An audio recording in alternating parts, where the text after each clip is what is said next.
Bonjour, chers auditeurs de Islamic Finance Insight. Aujourd'hui, nous sommes à la rencontre de Monsieur Abbas Sherif, qui est un consultant indépendant pour la Banque islamique de développement. Il est aussi auditeur sharaïque et spécialiste en marketing des finances, des institutions de finances islamiques, et aussi spécialiste en microfinance islamique et certifié FMI en inclusion financière. C'est dire que nous avons un expert, une expertise à faire valoir dans cette interview. Ce n'est que à notre honneur. Donc, salam alaikum wa rahmatullahi wa barakatuh. Walaikum salam wa rahmatullahi, mon frère Ali. Comment est-ce que ça va? Ça va bien. Avant toute chose, Donc, merci d'avoir accepté et utilisé ce temps de votre emploi du temps qui est vraiment chargé, je le sais, pour les c'est c'est préoccupations. moi, c'est moi qui vous remercie en tout cas pour cette initiative et du courage. Vous avez tous mes encouragements. Merci. Aujourd'hui, nous allons parler un peu d'une notion un peu technique qu'on ne connaît pas vraiment de la finance islamique.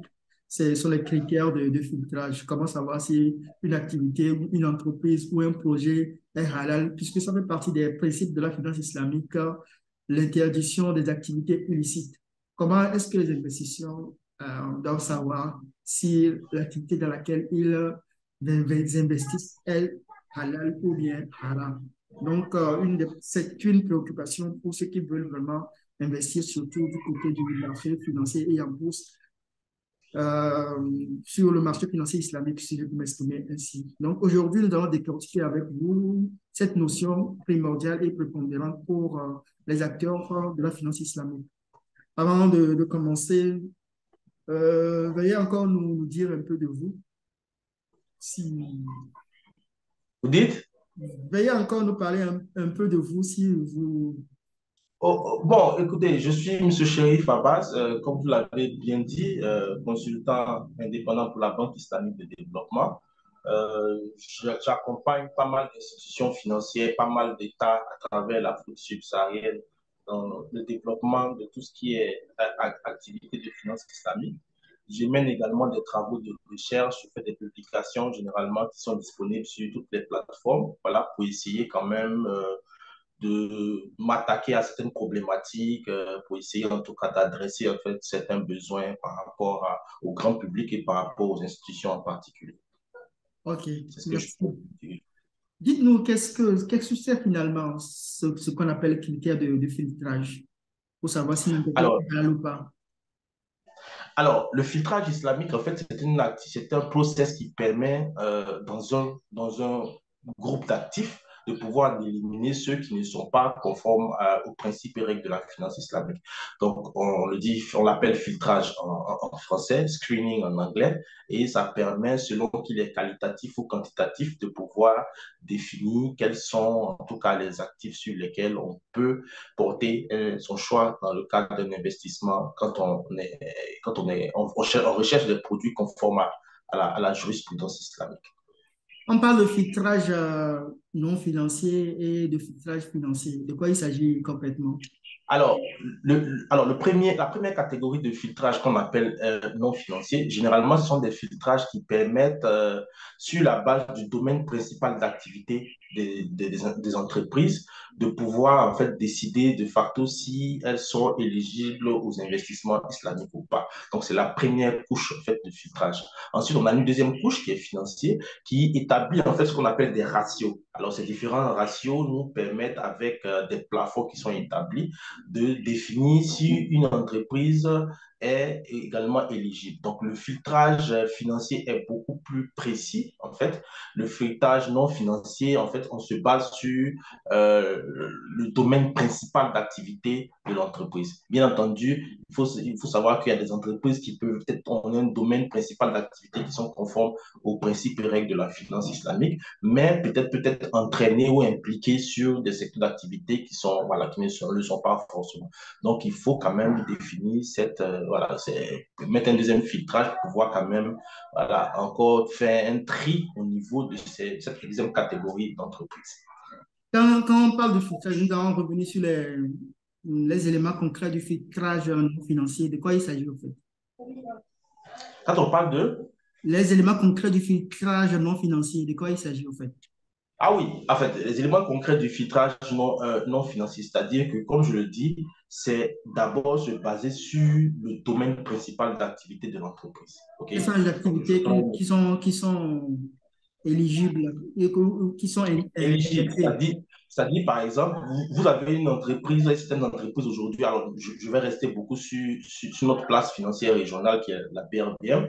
Vous avez certaines entreprises en fait qui sont éligibles parce que leur domaine principal d'activité peut être la distribution, peut être l'agriculture, l'agroalimentaire, etc. Mais derrière, elles ont des partenariats avec des entreprises qui produisent en fait de l'alcool, des brasseries, etc. et tout ça. Donc, ce genre d'entreprises-là, généralement, sont des entreprises qui sont un peu problématiques, si on peut le dire. Sinon, vous avez par exemple toutes les entreprises qui sont dans l'industrie de la finance, telles que pratiquer la finance conventionnelle, parce elles ont des activités qui sont adossées à de l'intérêt, elles sont voilà, de facto éliminées. Ensuite de cela, les assurances aussi également, puisque leur domaine d'activité principal étant l'assurance n'est pas admis par la jurisprudence islamique, elles sont également éliminées. Ensuite, vous avez maintenant les brasseries, les entreprises de tabac, les industries de l'armement, du port, etc. et tout ça. Donc, ils sont de facto éliminés. Donc, ça, c'est parce que leur domaine principal d'activité n'est pas, en fait, admis ou bien n'est pas, on va dire, n'est pas éligible pour l'investissement islamique. Donc, ça, c'est la toute première catégorie, donc, qui se base principalement sur le domaine principal d'activité voilà, de l'entreprise. Donc, autrement dit, si je peux vous reprendre, les domaines qui sont islamiquement interdits, qui sont haram, ne passent pas à la première couche de filtrage, tels que Et, l'alcool, le porc, la pornographie, etc. exactement, exactement, c'est ça.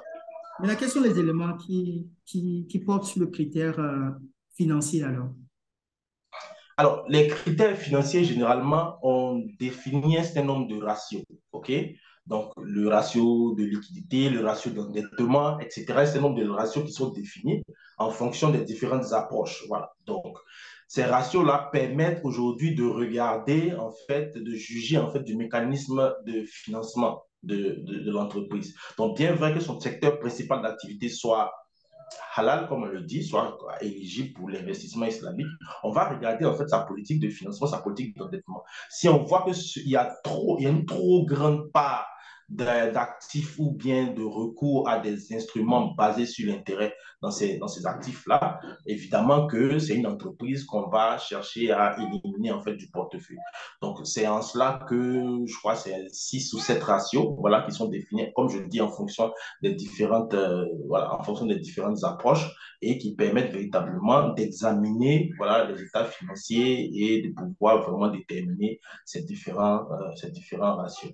Alors, pour chaque ratio, il y a des plafonds voilà, qui permettent en fait de définir, c'est un plancher au-dessus duquel ou en dessous duquel voilà, l'entreprise est éligible ou bien éliminée en fait de l'investissement islamique. Voilà, donc c'est ce que vraiment de façon résumée je peux vous dire concernant les ratios financiers.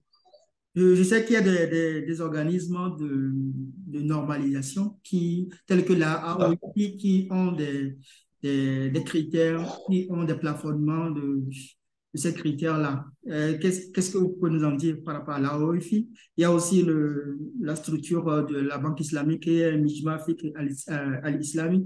Ils ont quand même des ratios qui ne sont pas tous les mêmes. Qu'est-ce que vous...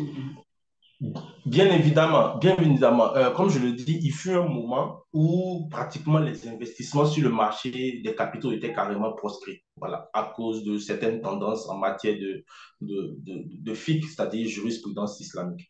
Et puis à partir on va dire, de 2012, voilà, si je ne me trompe pas, l'AOFI a décidé, d'abord l'Académie du FIC, voilà, l'Académie internationale du FIC a permis en fait à publier des résolutions qui permettaient l'investissement sur le marché des capitaux. Mais la spécificité en fait de cette résolution, c'était que ce n'était éligible que les entreprises qui avaient des activités dont le domaine principal d'activité était conforme. Donc, pour des pays ou des places financières comme la Malaisie, etc., où la finance islamique est admise comme principe, fondamentale, c'est plus facile en fait de pouvoir intervenir sur ce genre de marché. Mais des marchés comme les nôtres au niveau de la BRVM, où ce n'est pas forcément l'aspect halal qui est recherché par les entreprises, ça commence à être un peu plus compliqué. C'est-à-dire que, comme je vous l'ai dit aujourd'hui, si on veut appliquer le filtrage quantitatif, ça veut dire que le filtrage non financier, on élimine une grande partie des entreprises. C'est-à-dire que aussi bien celles qui ont le domaine principal d'activité qui n'est pas admis, qu'on va éliminer, mais également, selon cette instruction-là, même celles qui ont des activités qui sont un peu, on va dire, hybrides, c'est-à-dire que même qui interviennent sur des secteurs d'activité, elles n'étaient pas éligibles également. Donc, on va dire ce qu'on peut vraiment, comment je pourrais dire ça? L'apport, voilà, si on peut dire l'apport de l'AOFI, c'est de pouvoir véritablement mettre tout ça sur la table, mener un certain nombre de réflexions dont l'objectif était vraiment de rendre le plus possible les interventions sur le marché islamique des capitaux. Donc, je pense qu'à partir de 2015, tout ça, ça a été, 2005 du moins, tout ça, ça a été ouvert et ça a permis à tout le monde de pouvoir maintenant mettre en place aussi bien des filtrages non financiers au départ et puis ensuite appliquer des filtrages financiers. Voilà. Donc, aujourd'hui, d'une institution à une autre, on a une approche qui est différente.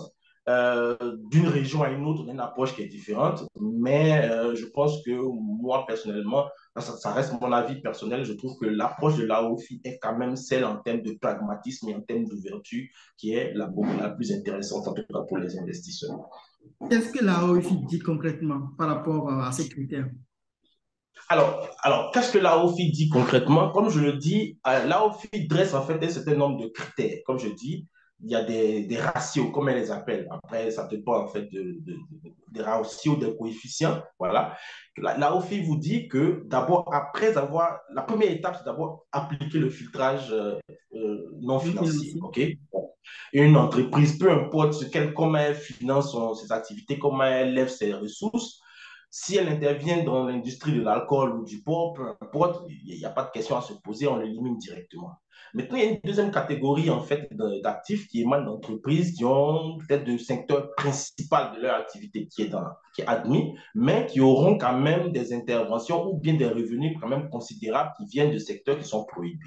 Donc, selon les critères de l'AOFI, on arrive toujours, malgré tout, à faire encore un tri financier cette fois-ci au niveau de ces entreprises avec, comme je l'ai dit, un certain nombre de ratios et d'établir toujours ceux qui sont éligibles et ceux qui ne sont pas éligibles. Bon, j'essaie de ne pas trop m'attarder sur ces différents ratios parce que, comme vous l'avez su, euh, c'est des choses qui sont tout le temps remises en question et puis j'ai une approche particulière quant à leur applicabilité dans notre région, en fait. Donc, voilà pourquoi je ne rentre pas vraiment dans ces détails. Voilà. Ok. Donc, si je peux me résumer, il peut arriver qu'une entreprise fasse quand même une activité qui n'est pas halal, mais qu'on retienne comme entreprise filtrée halal. C'est ça? Ah non, non, c'est pas possible. C'est-à-dire qu'une activité principale qui n'est pas halal, vous êtes éliminé de facto. Il y a pas de débat là-dessus. Oui. Maintenant, une entreprise qui a une activité principale qui est halal, mais qui a des activités connexes ou bien subsidiaires qui ne sont pas halal, c'est celle-là maintenant qui peut voilà, être soumise à un filtrage financier. Voilà. Mais sinon, celles qui sont de facto les banques conventionnelles, il n'y a pas de débat là-dessus. Voilà.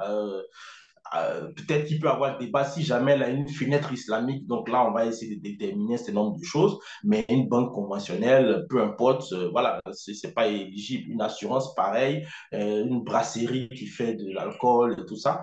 Bon, voilà, ça, c'est le domaine principal de l'activité. Ça, dès que vous n'êtes pas éligible, il n'y a pas de débat là-dessus. Vous n'êtes même pas soumis au deuxième niveau de filtrage qui est le filtrage financier. Maintenant, c'est celles qui sont éligibles au vu de leur objet principal qui peuvent éventuellement être soumises voilà, au filtrage financier. Merci beaucoup, Monsieur Chérif Abbas, pour ces éclaircissements que vous nous donnez et pour le temps que vous acceptez de passer avec nous ce matin. Comment rassurer les investisseurs qui veulent vraiment investir dans le halal, que les entreprises sont transparentes? Alors, ce que moi je peux dire, c'est qu'elles ont généralement deux types elles ont deux alternatives, ok? La toute première alternative, parce que moi je divise les investisseurs en deux catégories. La première catégorie, ce sont les investisseurs aguerris, c'est-à-dire des personnes qui s'y connaissent en place financière, en marché financier, en investissement boursier, en évaluation en fait des coûts d'évolution des actifs, etc. et tout ça. Donc ceux qui s'y connaissent, qui maîtrisent, peuvent appliquer les ratios. Comme je dis, ils sont disponibles un peu partout, donc peuvent utiliser véritablement la capitalisation boursière, les revenus, le ratio d'endettement, etc. Ils peuvent appliquer en fait tous ces filtres. Donc, eux, ils peuvent le faire. Quand ils finiront, ils seront eux-mêmes situés sur la licéité ou non des actifs sur lesquels ils veulent investir. La deuxième catégorie, peut-être pour ceux qui sont des investisseurs qui ne sont pas forcément les plus aguerris, de plus en plus, on voit ce qu'on appelle les fonds communs de placement. Alors, les fonds communs de placement, ce sont des acteurs du marché qui vont émettre en fait des appels à épargne afin de collecter des fonds, hein, pour constituer en fait, on va dire un portefeuille d'investissement et choisir les différentes valeurs sur lesquelles ils pourront les mettre. Généralement, avec les dernières instructions, toutes ces entités-là devront avoir ce qu'on appelle un charia board, un conseil de conformité qui supervise vraiment toutes ces activités et qui s'assure que ces activités-là sont faites, sont pratiquées conformément aux principes et règles de la finance islamique. Donc ça, c'est une alternative beaucoup plus intéressante, je pense. Voilà, déléguer ou externaliser en fait cette tâche-là de vérification, de surveillance, de supervision, de contrôle là, à une institution, voilà, qui est plus experte et qui, en plus de son activité en elle-même, va encore avoir un conseil de conformité ou bien un charia board qui va aussi chapeauter tout ça.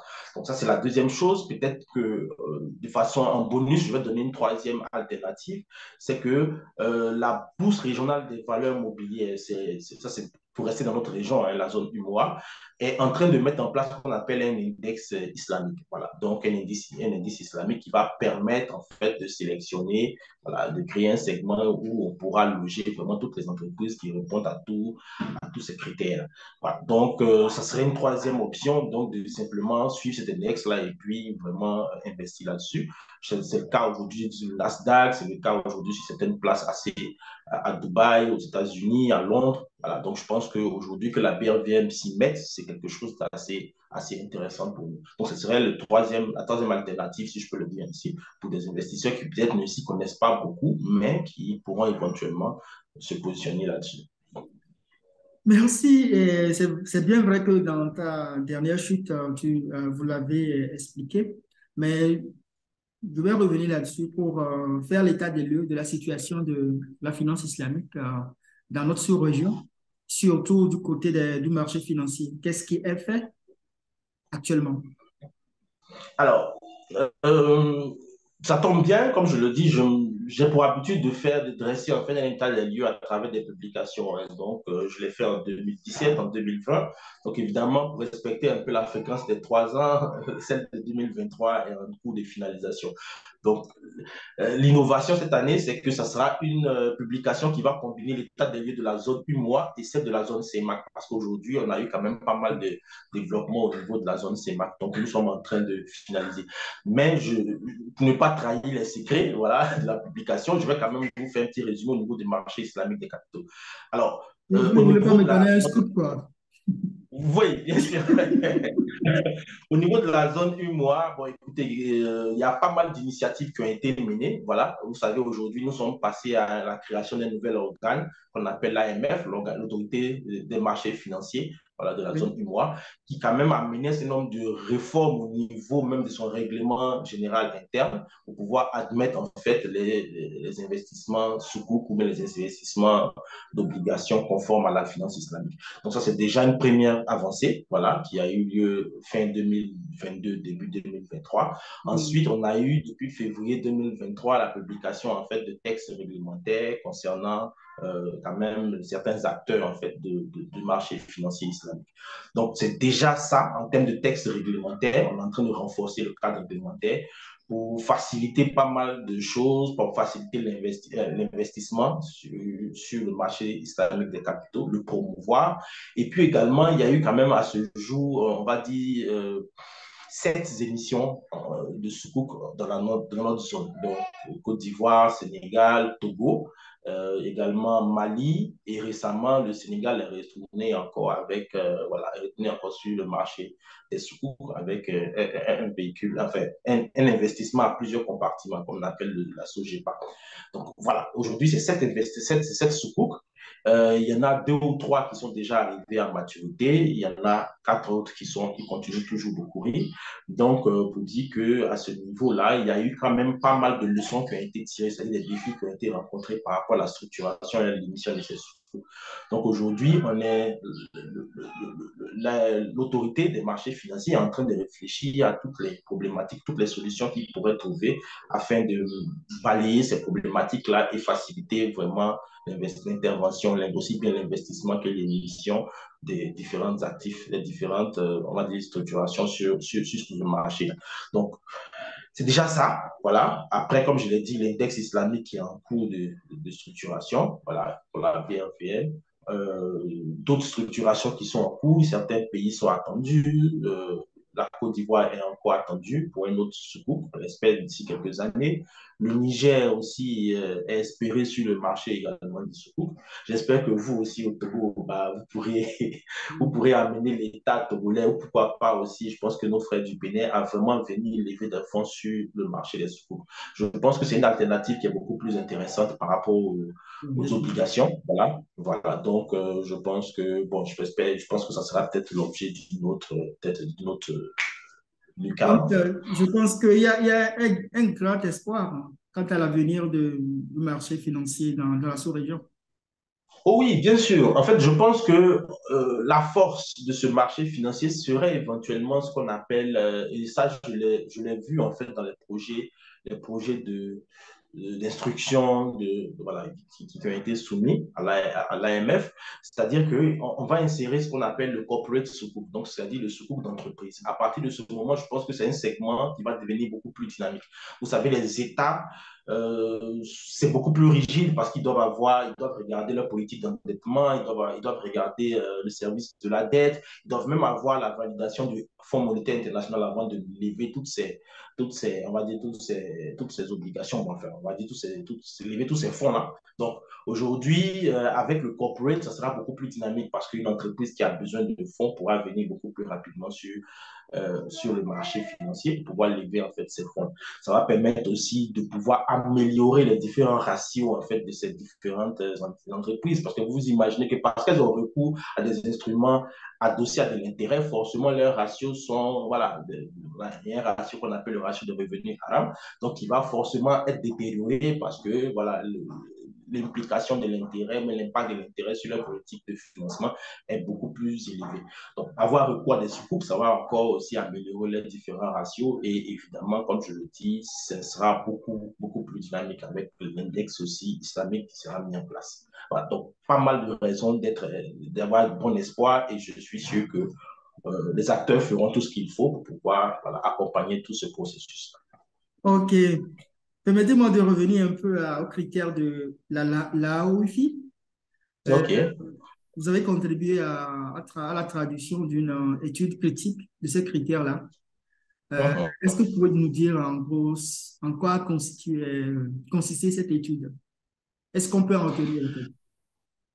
Alors, ce que je peux dire de cette étude, déjà en termes de contexte, je m'étais rendu compte qu'en fait, les ratios, enfin les critères de filtrage en fait, de l'AOFI, si on devait les appliquer sur des places financières qui prenaient en compte les spécificités de la finance islamique dans leur essence, ce serait facile à appliquer. Donc, sur des places financières à Dubaï, je sais pas, en Malaisie, etc. et tout ça, ce sont des choses qu'on peut facilement appliquer. Mais quand vous arrivez sur des places financières qui ne prennent pas forcément en compte ces spécificités, les entreprises qui y sont cotées ne perçoivent pas forcément l'opportunité de capter en fait des capitaux, bien des investisseurs islamiques, ça devient beaucoup plus compliqué. Figurez-vous qu'aujourd'hui, sur la BRVM, quand on applique ces critères-là, ce filtrage-là, on se retrouve à environ entre 10 et 14 entreprises qui sont éligibles.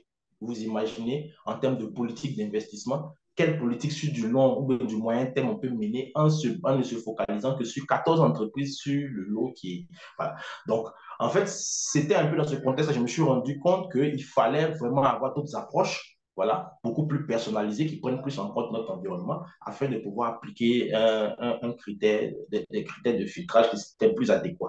Donc, c'est dans ce contexte-là que nous avons participé à la traduction, nous avons demandé une autorisation aux auteurs qui nous ont accordé pour qu'on procède à la traduction en fait, de cette revue critique des différents critères d'évaluation de l'AOFI.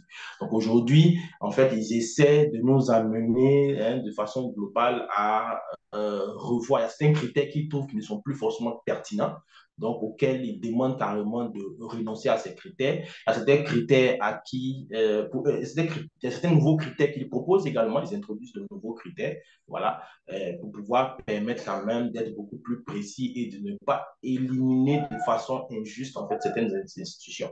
Donc, on s'est rendu compte qu'en appliquant plutôt ces critères et en renonçant aux autres critères que l'AOFI propose, ça nous permettait quand même d'atteindre un niveau beaucoup plus intéressant en fait en termes d'entreprise éligible. Donc, pour moi, je trouve que ce sont des pistes. Voilà, on n'est pas obligé systématiquement de répliquer forcément ces propositions, mais déjà mettre dans l'esprit de tout le monde qu'on peut quand même revoir ces critères. On peut aussi définir des critères qui sont propres à notre place financière si jamais on se rend compte que voilà, ce serait compliqué de pouvoir quand même mener des investissements fiables avec les critères qui sont définis aujourd'hui.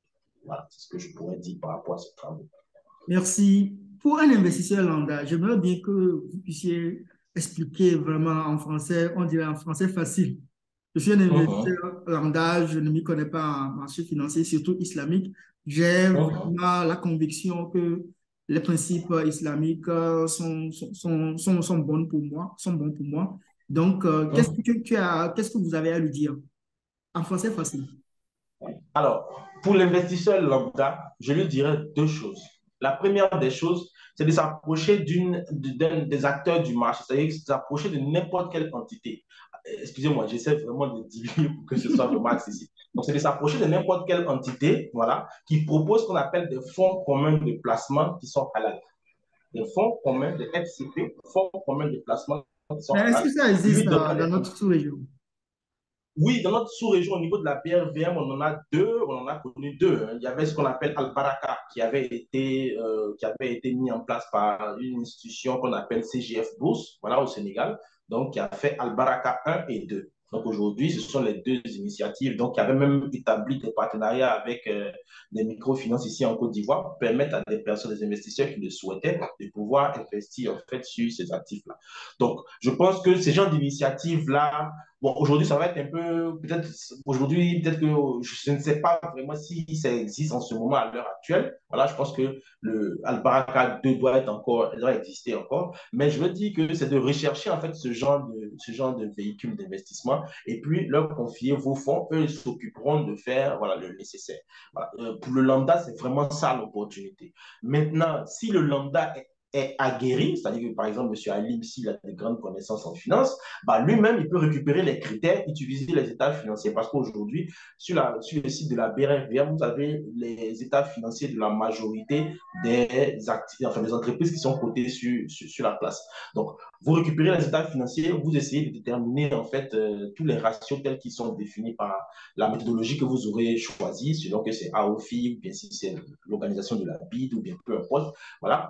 Vous utilisez vos ratios, vous les définissez et si vous voyez qu'une entreprise X répond à ces critères, bah, vous investissez là-dessus. Sinon, bah, voilà. Donc, ce sont les deux options que vous avez. Voilà. Mais je pense qu'il vaut mieux, parce qu'en fait, les groupements de fonds, les financements syndiqués, mais les investissements syndiqués, c'est beaucoup plus avantageux. Ça permet de lever de grosses sommes et d'avoir des interventions beaucoup plus significatives en fait, sur le marché. Alors que chacun, de façon individuelle, aura ses coûts de transaction. Voilà, je pense que ça permet de mutualiser, en fait, les fonds communs permettent de mutualiser, en fait, tout ce que. Alors, je ne sais pas si ça a été suffisamment dilué en français facile, mais en tout cas, comme je le dis, ce sont vraiment les alternatives qu'on peut offrir à l'investisseur lambda voilà, pour pouvoir mettre Ouais, ses investissements. je pense que c'est très bien dit en français facile. Dans cette émission, nous sommes avec M. Chérif Abbas, qui est consultant indépendant pour la Banque islamique de développement. Il est auditeur charaïque certifié FMI l'inclusion financière. Il est spécialiste de microfinance islamique et de la digitalisation des services financiers islamiques et aussi en marketing des institutions financières islamiques. Nous sommes très fiers de votre compétence, de vos compétences que vous avez vraiment construites au fil du temps. Et vraiment, c'est avec un grand plaisir et un honneur que nous partageons ces connaissances avec vous. Donc, nous sommes Merci à vous. pratiquement à la fin de cette rubrique, de ce numéro de Islamic Finance Insights. Le numéro s'appelle Les coulisses de la finance islamique. Si vous avez un dernier mot, qu'est-ce que vous allez dire par rapport à ce sujet qui vous passionne, comme je le dis? Alors, si j'ai un dernier mot, ce que je pourrais dire, en fait, c'était d'attirer l'attention des uns et des autres. Pour moi, quand je regarde un peu toutes les spécificités ou bien tout le potentiel en fait de la finance islamique pour une région comme la nôtre, je trouve que c'est, pour moi, comme je dis, c'est l'innovation du siècle en matière financière. Vous savez, c'est un changement de paradigme, c'est vraiment un adressage, une flexibilité, voilà, à cause de la jeunesse de cette finance-là, qui est beaucoup plus agile pour répondre aux problématiques de façon spécifique des populations, des entreprises en fait de notre région. Donc j'en appelle à tout le monde pour vraiment s'intéresser à cette finance-là, vraiment essayer de la comprendre, vraiment essayer de s'imprégner de cette finance-là et également l'accompagner. À l'endroit des gouvernants, je pense que en plusieurs points, la finance islamique, c'est voilà, c'est un remède pour bien des problématiques. Quand on regarde le taux d'inclusion financière dans notre région et qu'on vous dit que même quelqu'un qui n'a pas de revenus, qui n'a pas de connaissances, il y a des mécanismes pour pouvoir le financer. Je pense quand même que voilà, il y a pas mal de possibilités. Donc les gouvernants devraient aussi prendre à bras le corps toutes les problématiques qui empêchent vraiment l'essor de la finance islamique. Après, aux différents acteurs, comme vous, comme moi, comme pas mal d'autres que nous avons sur notre continent et dans la zone subsaharienne, je pense qu'il faut également avoir beaucoup de coopération, de collaboration entre nous. Voilà, c'est très important aujourd'hui de mutualiser sur l'expérience au Togo, au Bénin, au Sénégal, au Burkina Faso, etc., au Cameroun, et j'en passe, Djibouti, Comores, etc. Donc, pour nous permettre aujourd'hui d'éviter de réinventer la roue, c'est-à-dire qu'il y a des problématiques. Vous savez, nos régions se ressemblent, nos pays en Afrique subsaharienne se ressemblent beaucoup. On a généralement les mêmes réalités, les mêmes besoins, les mêmes challenges. Donc, forcément, une solution qui a déjà fonctionné, qui a déjà résolu pas mal de problèmes dans une zone, va nous permettre de gagner du temps et d'aller beaucoup plus rapidement et d'être beaucoup plus efficace. Donc, vraiment, c'était vraiment le dernier appel que je voulais lancer. Et vraiment bon vent à la finance islamique. Félicitations à vous. Et puis, j'espère que je vous souhaite bon vent. J'espère pouvoir vous apporter en tout cas tout mon soutien. Voilà, dès que ça sera possible, quoi, sur mon emploi d'état, Inch'Allah. Merci beaucoup pour cette disponibilité. Et je vous reprends au mot la coopération, la collaboration, tout en sachant que nous partageons des contextes qui sont presque similaires. Ne pas réinventer la roue, mais être solidaire sur les principes même de la finance islamique, travailler ensemble pour faire évoluer ce filon d'or qui nous est cher. Donc, merci encore une fois, Monsieur Chérif Abbas, pour cette disponibilité. Nous sommes à la fin de ce numéro de coulisses, les coulisses de la finance islamique. Nous allons nous retrouver plus loin dans une autre émission. Merci de nous suivre et merci de partager tout ce que nous faisons pour sensibiliser, pour informer sur la finance islamique. Assalamu alaikum wa rahmatullahi wa barakatuh. Wa alaikum salam wa rahmatullahi wa barakatuh.